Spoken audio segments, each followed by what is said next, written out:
Hi, this is Greg Kilstrom.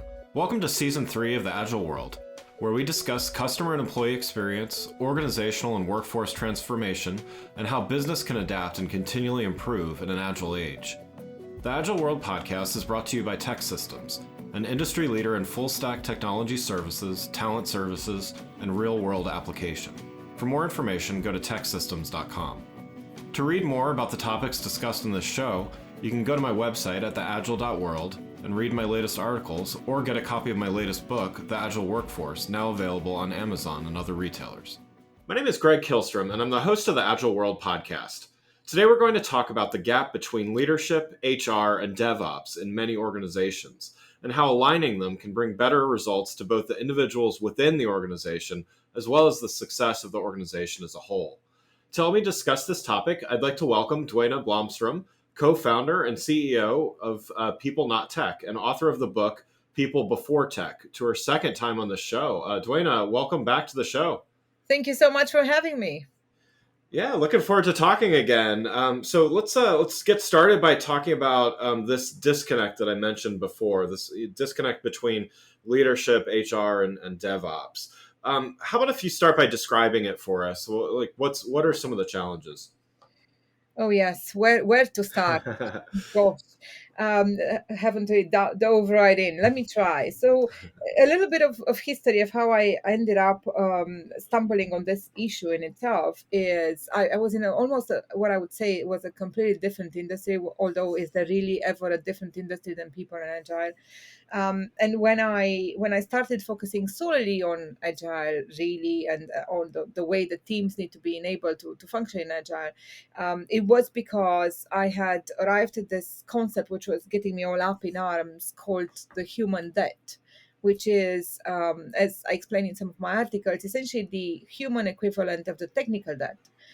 Which we're all familiar with if we've ever written a line of code or worked in a technology environment. Anytime you cut any corners, anytime that you know you've made the wrong decisions from an architectural point of view, all of those things accumulate over time and they create technical debt. Almost the same exact concept, but for humans, where all of the conversations we should have had about the well-being of our employees, all of the joy at work, the satisfaction, the happiness, the remuneration, whatever else you want to call it, that hasn't been really resolved. All of those things have accumulated into what I call human debt. So when I arrived at this humongous indignation, I started looking more closely into kind of what could be causing this, and where is it that the most amount of knowledge on how to resolve this would be. And I was surprised to see what seemed to me to be two different distinct communities. And I think anyone that's interested in these topics would have noticed this. So if you even look at LinkedIn these days, forget any other place, you'll see that there is an HR community, quote unquote, although obviously it has many people from other parts of the organization. And then there is an agile community or a DevOps community, right? Although obviously that too has thankfully some intersection with the other bits of the organization. But even then, the two types of discourse are extremely separate. Yeah. And also, equally, if you look more in depth, one of these two parts seems to be the holders of culture and the ones that understand the most what it takes for people to be efficient in an agile world. And unfortunately for us all, it isn't the people always that we are paying to be taking care of this, meaning the HR, but rather the DevOps community. So when I've noticed this, I just thought this cannot do. We can't possibly be hoping to steer big organizations or create new startups or kind of move around in a world where there is this disconnect and this big gap between them. And this is the root of why we have this human debt. So how has the global pandemic affected this this phenomenon? Gosh, how has the global pandemic affected us all? I feel like we still don't have an answer. Every day that passes seems like it has more studies and more statistics and less of answers. But I Yeah. think what we have seen, and I think we've talked about this before, which is kind of sad that it's the same situation in a way. What we have seen is at first an instant amount of huge openness, if you wish, to the topics about people and humanity at work. And I feel over the last few months that window is closing and that rhetoric is changing. So the pandemic in itself has opened us to these topics and has meant that more bridges were being built between these two communities.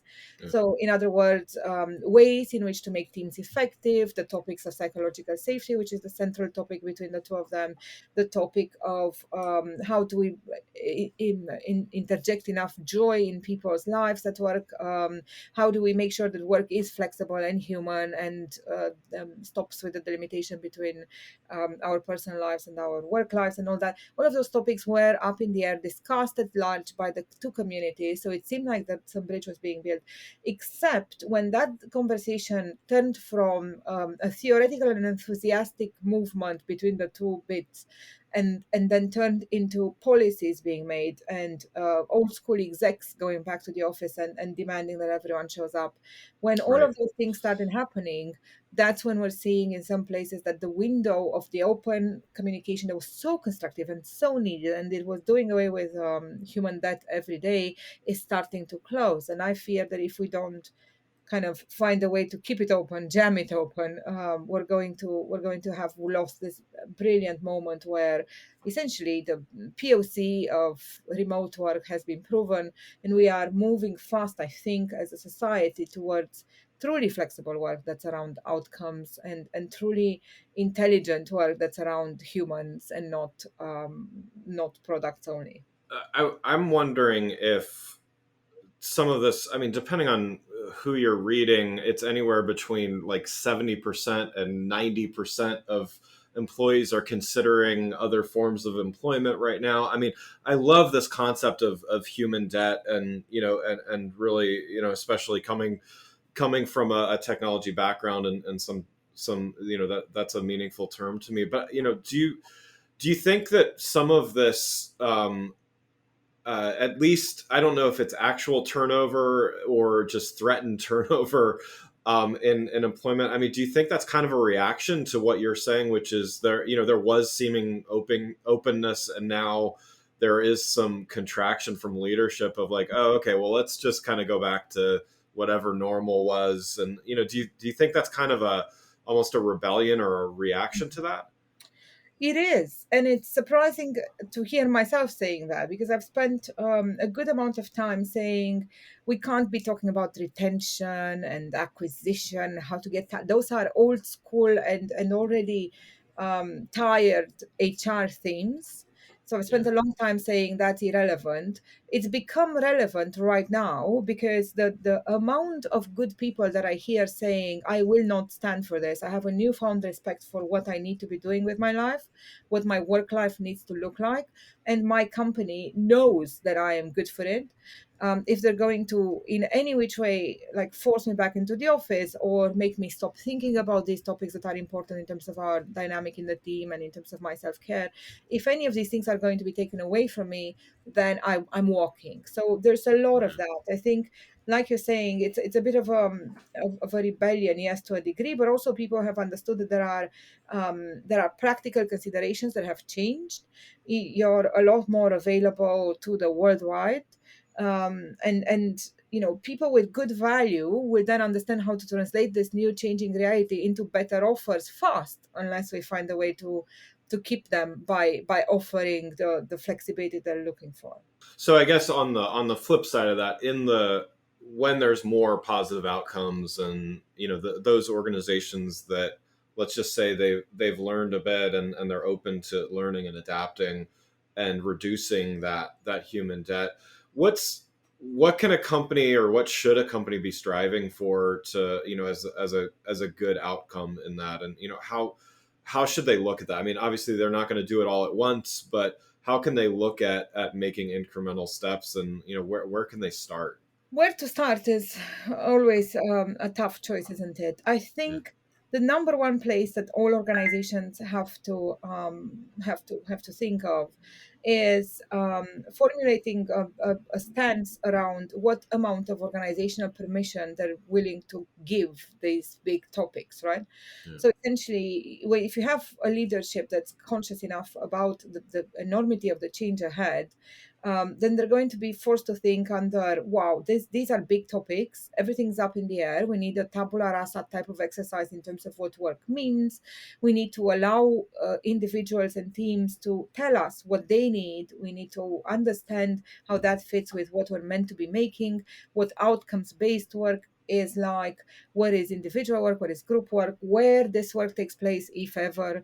We need to discuss where it is. All of those big themes have to be up in the air. But more importantly, to do that, we have to enable them to talk about and mean very human topics, which is a huge shift in thinking from any other conversation that we've ever had in the workplace, where we were expected to have no emotions and be a little robot. So, what we need organizations to do is to say, right, this is the time where you can have a completely honest and human conversation, where we need to hear how you really feel and how you really think, and you have our full support in terms of resources, in terms of ideology, whatever it is that you need to be doing these conversations. So, what I call organizational permission. So, I think anyone who's serious about working on this human debt has to give organizational permission to work on these human topics to their people. And then their people are going to be smart enough to arrive at the more practical things, right? Because then, a step lower, if you wish, or a step more important, not lower, at the team level, when team realized that this is a serious movement, we are now at a time where work is changing and we are expected to work on ourselves and our team. When that human work becomes part of their everyday, and it's the human debt is as important to pay off as the technical debt, and it becomes part of what you're doing instead of just continuously delivering and continuously making new features, then it becomes a sustainable amount of work on the human debt. So making that space, regaining that power, getting that organization permission, using it to carve the time, the space, and the resources to do the human work at the team level, so that you increase your psychological safety, so that you have better communication and collaboration in the team, and so that you as an individual feel better. That's what's going to make a sustainable long-term difference. So, can this start at the team level from your perspective, or does it need leadership to kind of drive it? I know it's always better to have leadership support, but how can it kind of start within organically? Absolutely. And I've said this over and over again. People don't want to hear that because it's Yeah. been 20, 30 years of waiting for someone to come down and fix it and take the Right. wheel, and no one has been doing. And a lot of places, and I understand this, we all have this tendency, right? We're all tired, we're all overworked. We would all like for someone to kind of sort some of our problems. Why should we take even more work on? But realistically, a lot can and should be done at the team level, in particular because this organizational permission that I'm talking about, it is for now implied, right? So unless your organization has come down and you're one of the unfortunate people working for JP Morgan who has been told to go back to the office no matter what, and they don't care if you do Yeah. or you don't, unless you're in that horrible situation, most likely your organization is implying that they would like you to do this thinking work, and it is open and it is done with your best interest at heart. So as long as that implication exists, even if it isn't the truth, even if it doesn't end up being the policy that they put in place, for now that window of this conversation around the human topics is open, and it can be grabbed at a team level to start putting in place, to start pushing back against deadlines that are assassinating your time for doing any of the human work, start putting some human work practices in place in a remote fashion, and kind of taking care of yourself. This is the time to assume that organizational permission and work on your own self. Yeah, I love that. I agree. I mean, again, I'm a strong advocate for leadership needs to take responsibility for stuff, but at the same time, I completely agree with what you're saying. You can't use that as a crutch or as an excuse to not do things. I mean, there's plenty of, whether you're managing a small team or there's plenty of other opportunities within an organization to do something. And I mean, sometimes even leaders need to see examples of stuff done well, right? Mhm. Um, Yes, and it's, I won't claim this is easy, right? I am perfectly aware, and we work with tens, hundreds of teams, and there is resistance towards the human work at every level. And I'm not even talking about, developers don't want to do the human work. I'm talking about agile coaches don't really want to do it. I'm talking about scrum masters who will shy away at some point. I'm talking about people who are there so that they work on the human work who still find it difficult. And it's very natural and normal, because it is a lot more comfortable to be doing the normal delivery and operational work. And this part is the uncomfortable, unpleasant, and grating work. But realistically, we all know on some level that this is the part that matters, that this is the part that's going to carry us. So the work just needs starting, and then it becomes a lot easier once you get the right tools in place, once you get the right practices in place, and once you start seeing results of that hard work. I've seen developers in tears when they realize that some of the actions that they were doing, the human interventions, the workshops, the things that they were doing to better their teams, were actually translatable into different behaviors that showed them performance in their code writing practically. So when once people understand that there are ways in which you can better yourself at your own level, you don't have to wait for the white horse of the organization to come upon you and save you. Then things change, and they change fast. But the first initial understanding of that is not an easy mountain to climb. Well, let's switch gears a little bit here and talk a little bit about your book, People Before Tech. Tell me a little bit about, what would you like people to take away from it as some key takeaways? Right. So the book is has been written with the hope that it will mend that bridge between the two communities, which means that if you are an HR professional, then the way that I've explained, the human topics, the way that I've explained in particular the dynamic in the teams and psychological safety, is possibly not as academically heavy as you'd like it. And on the flip side, if you're an agile or a DevOps person, you're probably going to think it's a little bit of agile for dummies in the tone of the explanation. And that's by design. Both of those sides are going to be unsatisfied, is because I want the other side to completely get it. I think that the need to comprehend how the two things fit together is what's going to bring the right conversation along. As soon as you have leadership and HR and the people, the business people comprehend the need for teams and the need for the dynamic that will enable speed in agile and the need for agile in general, then they're going to start asking the right kind of questions that the DevOps community can answer in terms of what they've seen work in teams and so on. So the main topic there is, let's try and bridge this so that we can start doing away with the human debt. And then the second topic, I think that's obviously the biggest one for me, because I live and breathe psychological safety, is that psychological safety in teams is an actually definable and then actionable concept. And as soon as you think of it that way, then these two communities can and should come together, because it's an easy win that shows performance immediately. So if you want to start nowhere else to kind of get rid of the human debt, you should probably start with measuring and increasing the psychological safety of your teams, because that will give you the type of change within the organization that will kind of jumpstart all of the other topics that we have left in the human debt. Yeah, and I know we talked about it a bit on the last episode that you were on, but just for those that didn't get the benefit of listening to that, what does psychological safety mean to you, just so everybody can have that definition? Sure. So psychological safety, and I expect for the record, I was writing about this earlier this week and last week. I expect I'm going to be doing this well into my 80s, but Right. that's okay. That's all right. It's necessary. It's not a problem. I've accepted my fate. But psychological safety is a concept that has been studied tens of years ago. It has been discovered by academics, and then it has been studied in depth by a lady by the name of Professor Dr. Amy Edmondson, who is a Harvard professor, who has dedicated her life to the concept and has come up with some amazing books that everyone should read on how to have fearless organizations, on how to do teaming, on how to have high performing organizations and do innovation and collaboration. So she has spent a lot of her time studying the concept of psychological safety.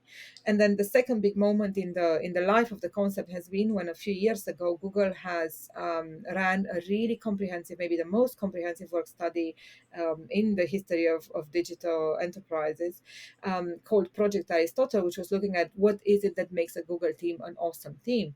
And despite the fact that they had went through a large set of variables and had interrogated all kinds of data, what they came back to over and over again was the fact that the teams that were high performing were having first and foremost psychological safety. And finally, the definition that they worked with was it is the feeling that people have that they are safe, for taking interpersonal risks, and that they have no need for feeling afraid, that they are open, honest, they run fast, they feel very tight with their team. Essentially, they make magic together. So that type of a feeling when you're in a team that's feeling like it can trust each other, that it can work together, that you're always open with each other, you're authentic, you're never biting your lip, you're never shying away from expressing yourself, be it to admit a fault or to point out something or to ask a question. That team has psychological safety, and if they have psychological safety, then they have high performance. So when these things kind of came together, the results from the project Aristotle that were then reproduced by the Accelerate report that has looked at then 3,600 enterprises and found the exact same findings being reproducible. So they're not a Google thing, and they're not a hospitals thing, as in Amy's research, and they're not a Boeing thing. They're an everywhere thing. Teams that have psychological safety are incredibly more performant simply because they have this sense of ability that they can have no fear and run at the best of their ability. So if you want to change one dynamic, and obviously it's a very big concept that involves a number of other behaviors, if you wish, right? So teams that are psychologically safe, for instance, we make a piece of software that looks at various components of it. And some of those components are the teams are courageous, the teams are flexible, they learn together, they have a great emotional bond, they're open with each other, so they speak up, and they never impression manage. They're not afraid to look a certain way to their peers. So when that happens, that's when you can make magic with your team and be high performing, in particular when it comes to technology and agile teams. Just the as a fellow author, I always like to talk a little bit about the process of writing books. So just, as you were writing people before tech, um, was there anything that you learned about, or changed about your writing process, or did the pandemic affect it? Just like what was the process of writing the book, and what did you learn? Oh gosh, what have I learned?